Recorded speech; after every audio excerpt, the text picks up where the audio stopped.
Assalamualaikum warahmatullahi wabarakatuh dan salam sejahtera. Yang berbahagia para pensyarah yang saya hormati serta rakan-rakan mahasiswa yang saya kasihi sekalian. Hari ini saya berdiri di hadapan hadirin bukan sekadar untuk menyampaikan kata tetapi untuk mengajak kita semua merenung makna kejayaan yang sebenar. Kejayaan yang lahir bukan hanya daripada usaha kita sendiri tetapi daripada pengorbanan yang sering kita anggap biasa.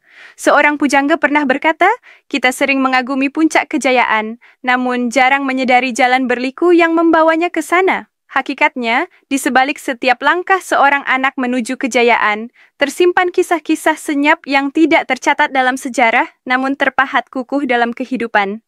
Daripada kesedaran inilah lahir tajuk pidato saya, air mata ibu menjadi doa, keringat ayah menjadi kekuatan. Pertama sekali, hadirin yang saya muliakan, pengorbanan seorang ibu sering hadir dalam kesenyapan. Dia memilih untuk kuat dalam diam demi masa depan anak yang disayanginya. Seterusnya, sosok seorang ayah pula jarang diluahkan dengan kata-kata, namun keteguhannya terpancar melalui tindakan.